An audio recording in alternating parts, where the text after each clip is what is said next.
د الله جل جلاله سره اړیکه. یو سړي له خپل ملګري څخه وپوښتل دا څه راز دی چې تل قلبا آرام او خوشحاله یې؟ ملګري یې ورته وویل له کوم وخت نه چې په دې پوه شوی یم چې ایمان دوه برخې لري،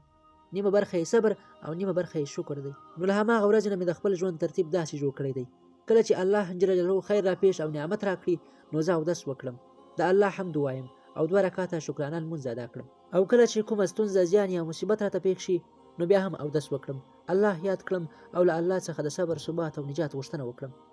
او کله چې د یو کار کولو اراده وکړم نو بیا هم اودس وکړم او د خپل کار او حاجت په هکله استخاره او دعا وکړم. همدا زما ژوند دی چې د صبر او شکر ترمنځ اوړي راوړي،